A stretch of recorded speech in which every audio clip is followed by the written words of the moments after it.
Muy buenas a todos amigos, sean nuevamente bienvenidos a este canal. El día de hoy vamos a hablar en su continuación de parte 2 relacionada con las políticas contables, cambios en estimaciones contables y errores. Todo relacionado con la NIC número 8. Muy bien, y para ello vamos a destacar qué es lo que vamos a aprender en este pequeño video. Vamos a aprender cuáles son algunos ejemplos de estimaciones contables. También, ¿a qué se debe sujetar una estimación? Es lo que vamos a aprender. También, ¿cuándo se debe de cambiar una política contable? Vamos a ver qué hay que hacer cuando una NIF no está especificada para un tipo de transacción. ¿Qué es lo que tenemos que hacer? También, ¿qué sucede cuando hay un cambio en una política contable? ¿Qué sucede cuando hay un cambio en una estimación contable? ¿Y qué tipos de errores hay y cómo tratarlos? Muy bien amigos, vamos a comenzar con esto y vamos. Muy bien, una estimación contable tiene que ver con información disponible utilizada por parte de la entidad al momento de considerar su criterio de medición inicial y de medición posterior en los elementos de los estados financieros. Eso lo tenemos muy bien previsto. Quiero comentarles que usted puede disponer de un video que está en su parte 1 en la gama de videos que tenemos, ¿verdad? Antes de continuar con este, puede verlo, por favor, porque ahí destacamos algunos conceptos relacionados con los temas que vamos a estar hablando en este momento. Muy bien, continuamos. La pregunta número 1, ¿cuáles son algunos ejemplos de estimaciones contables? Muy bien, vamos a nombrar algunos ejemplos, hay muchos, pero vamos a destacar en este video que reservas para cuentas incobrables es un ejemplo, la obsolescencia de inventarios es otro ejemplo, la depreciación de activos fijos también es otro ejemplo, las amortizaciones es otro ejemplo y el valor de un pasivo proveniente de un litigio o demanda contra la entidad, ¿verdad? Muy bien, vamos a saber que estas situaciones debemos de tratarlas con mucha cautela porque no son montos los cuales están a nuestra mano. Literalmente debemos de saber que están relacionados ya sea con una política contable o con un procedimiento específico. Muy bien, vamos a ver la pregunta número 2 y después vamos a relacionarla con la primera, la respuesta de la primera. Pregunta número 2, ¿a qué debe de estar sujeta una estimación? Una estimación debe estar sujeta a una política o a un procedimiento específico. Vamos a ver con los ejemplos anteriores, como les mencionaba. Si vemos el número 1, las reservas para cuentas incobrables deben de estar relacionadas con su política específica. La norma nos permite que podamos abiertamente detallar o desarrollar una política para estructurar nuestro juicio en la aplicabilidad de una reserva para cuentas incobrables. Si bien es cierto, todas las compañías tienen carteras diferentes, tienen obviamente negocios diferentes, el comportamiento de dichas carteras es diferente, por lo tanto su política aplicable para este rubro debe de ser diferente, debe de ser revisado periódicamente, porque les voy a poner un ejemplo. ¿Qué sucedería si en el 2019 todo marchaba bien? Ahora bien, en el 2020 sucede lo de la pandemia. La cartera va a ser obviamente castigada por la situación que estamos viviendo actualmente. Entonces, ¿qué sucede? La política contable que está relacionada para la estructura de la reserva para cuentas incobrables debe de ser revisada, ya que el 2020 nos obliga a que le pongamos más ojo. O sea, debemos de hacer un pequeño cambio, de ser posible en algunos casos no, ¿verdad? Pero es un ejemplo para que lo tengamos muy en cuenta. Aquí entra en juego esta NIC número 8, relacionada con las reservas para cuentas incobrables. Ya vimos, como decía la pregunta número 2, ¿a qué debe de estar sujeta una estimación? Lo respondimos, debe de estar sujeta a una política. ¿Quién hace esa política? Pues la compañía, la administración, el negocio, no solamente el contador. Debe de ser el contador, el administrador, los dueños, o sea, lo deben de realizar la alta gerencia, quienes son responsables de la presentación, primeramente la elaboración y luego la presentación de los estados financieros. Muy bien, vamos a ver el otro ejemplo. Obsolescencia de los inventarios también debe de estar apegado a una política contable, porque el contador o la administración no puede agregar un valor al final de un periodo y decir, no, agregarle tanto a ese valor por obsolescencia de inventario. No, debe de estar premeditado, debe de estar diseñado de acuerdo a una política contable, la cual debe de estar muy bien revisada. En relación al ejemplo que les ponía de un periodo con otro, con la reserva para cuentas incobrables, canalicémoslo para la obsolescencia de inventarios. ¿Qué sucedería si en el año 2019 nosotros manejamos un tipo de inventario? Pues resulta que en el 2020 manejamos un inventario más vulnerable. ¿Qué va a suceder? Ese inventario que estamos manejando como operatividad del negocio nos va a limitar en cuanto a que va a caducar más rápido el inventario, pues debemos de levantar las alertas o las antenas y decir, bueno, vamos a hacer una modificación a esta política para el cálculo de la obsolescencia de inventario. Pues entonces aquí recae nuevamente el juicio de la administración, un sano juicio para determinar una política y realizar un cálculo de obsolescencia de inventarios. En el ejemplo que les estoy poniendo, en el 2019, para hacer el cálculo de obsolescencia de inventario manejábamos un inventario de alguna forma razonable, normal. En el 2020, como les decía, estamos manejando un inventario más vulnerable. ¿Qué significa? Vamos a elevar el nivel de precisión para esta reserva de obsolescencia de inventarios, ya que el inventario es vulnerable, por lo tanto vamos a cubrirlo haciéndolo más numeroso probablemente. Entonces a eso me refiero.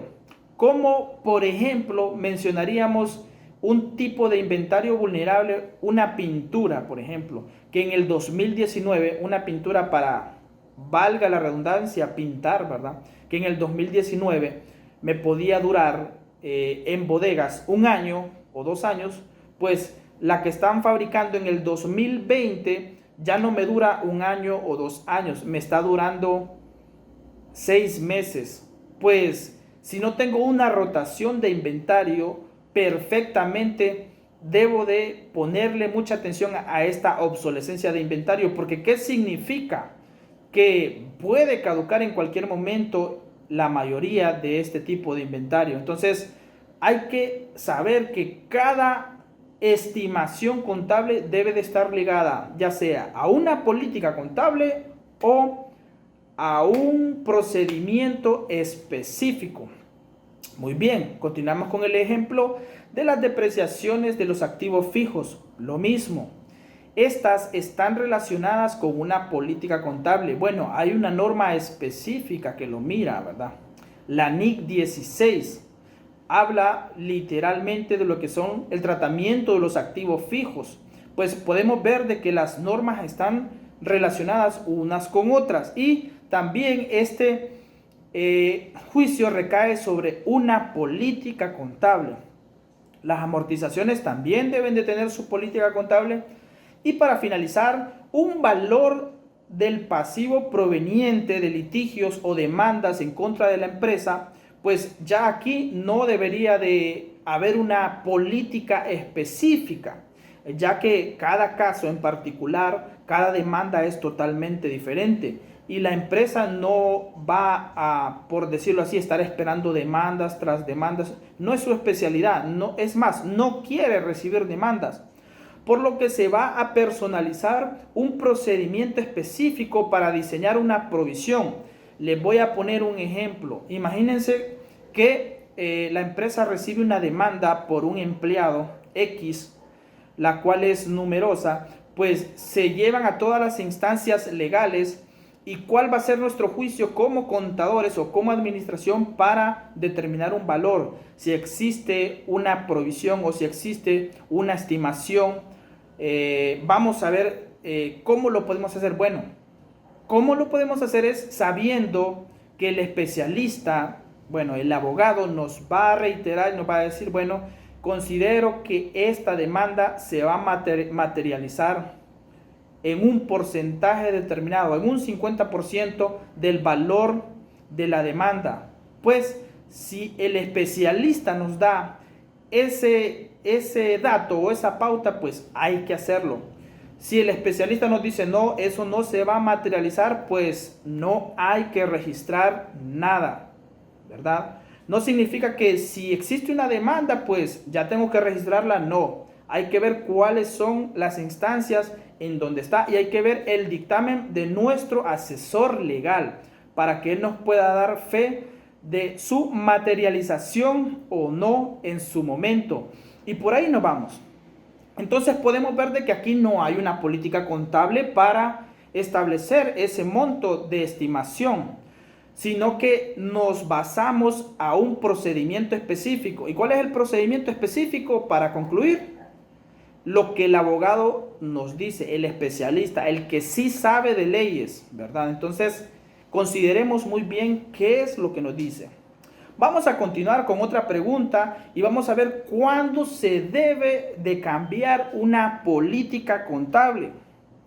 Una política contable no se debe de cambiar si yo quiero, porque quiero hacer una prueba o un ensayo de esta nueva política que me imaginé o que yo practiqué en un proyecto. No, definitivamente no. Una política contable se debe de cambiar según la norma por dos motivos. Número uno, porque es requerido un cambio en esta NIF.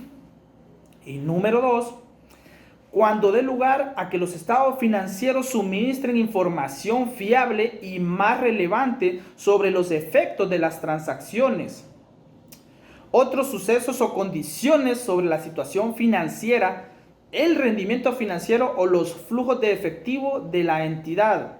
Únicamente en esos dos casos se va a hacer un cambio de política contable. ¿Ok? Vamos a reiterar. El número uno está relacionado como que si existe una nueva emisión de norma, una nueva NIF, por ejemplo, entonces hay que hacer un cambio, ¿verdad?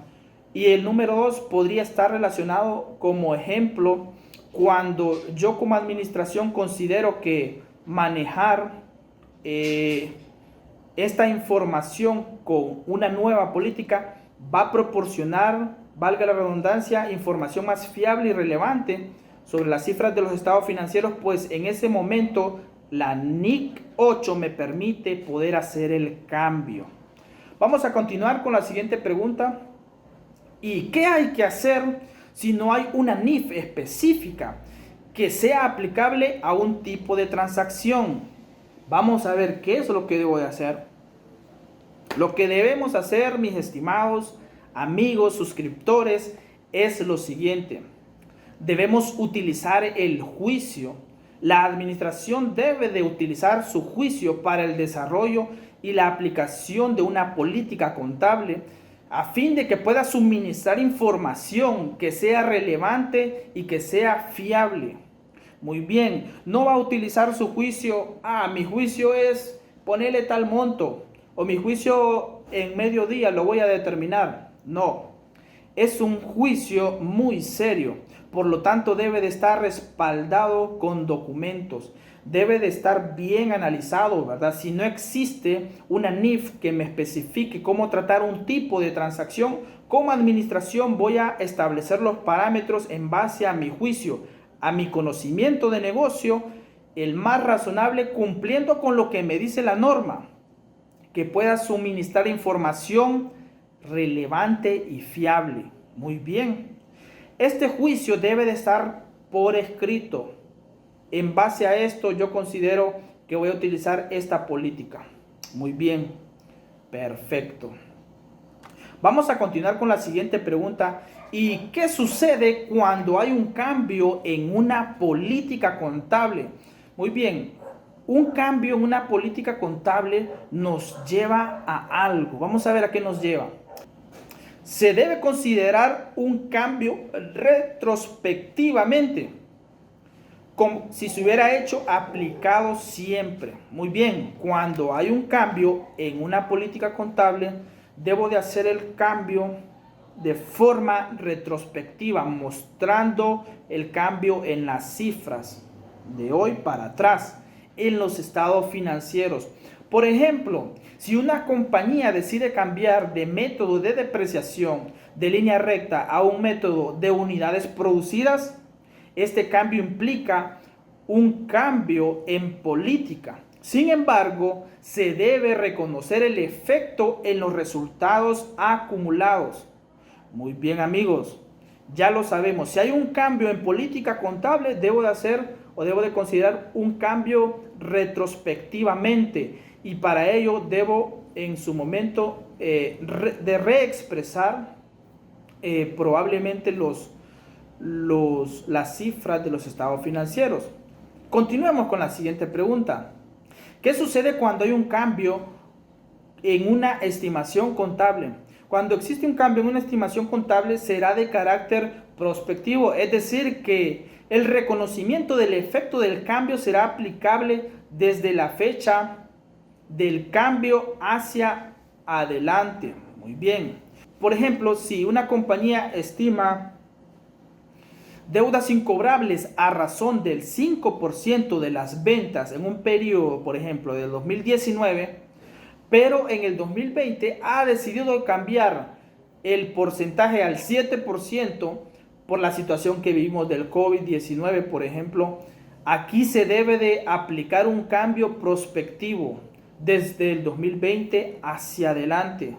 ¿Por qué? Porque es una estimación contable, y un cambio en estimación contable se debe de realizar según la norma prospectivamente de hoy en adelante. ¿De acuerdo? Es importante mencionar que se debe identificar muy bien cuáles son las diferencias entre un cambio en estimación y un cambio en política contable. Es por eso que les voy a mencionar algunos ejemplos de cambios en estimación. Podríamos tener cambio de la vida útil de un activo fijo, un cambio de porcentaje de reserva para el cálculo de las cuentas incobrables, y otro ejemplo podría ser el reconocimiento de pérdidas por obsolescencia. Es más, algunos ejemplos de política contable podrían ser el cambio de método de valoración de inventarios, el cambio de método de depreciación, también un cambio de método en el reconocimiento de ingresos, y por ejemplo, adoptar una nueva política contable para un tipo de transacción que fue previamente tratado por la entidad. En estos casos, pues, debo de saber que es un cambio en política contable, y pues ya sabemos qué hacer cuando existen estos tipos de cambio. Suele tener mucha similitud, hay que estar muy concentrado y saber discernir qué tipo de cambio es el que estamos observando. Muy bien. Pero cuando es muy difícil designar o diferenciar si es cambio en política contable o es cambio en una estimación contable, el cambio se tratará como un cambio en una estimación contable. Eso es lo que la norma nos menciona, ¿verdad? Perfecto. Para concluir, vamos a ver los tipos de errores y cómo hay que tratarlos. ¿Qué tipos de errores hay y cómo tratarlos? Bien, están los efectos de errores aritméticos como número 1. Como número 2, errores en la aplicación de políticas contables. Como número 3, el no advertir o la mala interpretación de los hechos. Y número 4, los fraudes. Si bien es cierto, los errores en los estados financieros o realizados en las cifras de los estados financieros tienen que ver o podrían estar relacionados con estas 4 situaciones. Por errores aritméticos, ahí podrían entrar los errores de dedos, que dicen, ¿verdad? Los errores en la aplicación de las políticas contables Son errores que probablemente no están bien discernidas las políticas y las personas que las aplican lo hacen de una forma inadecuada, pues aquí entran, ¿verdad? El no advertir o la mala interpretación de los hechos es tal cual literal lo dice esta palabra, que cuando sucede una mala interpretación de los hechos, y mi juicio lo hace de una forma, y yo creo que es así, pues la verdad que al final probablemente no fue así y no, cometió un error en su momento. Los fraudes, bien, los fraudes son ya situaciones intencionadas por alguna persona o por varias personas. Entonces, en esta situación hay que realizar una corrección. En la medida que sea aplicable, una entidad corregirá de forma retroactiva los errores significativos de periodos anteriores, reexpresando la información comparativa para el periodo donde se originó el error. Muy bien, amigos, en otra parte de este tipo de videos, en su tercera parte, vamos a estar viendo detalladamente cómo vamos a reexpresar de una forma práctica estos errores, cómo lo vamos a mostrar en una nota a los estados financieros, una nota explicativa, y también en los estados financieros lo vamos a explicar, lo vamos a mostrar. De mi parte, agradecido porque se han quedado hasta el final del video. No se olviden de dar like, no se olviden de compartir. Si no están suscritos, por favor, háganlo. Conta Music, los esperamos hasta la próxima. Hasta luego.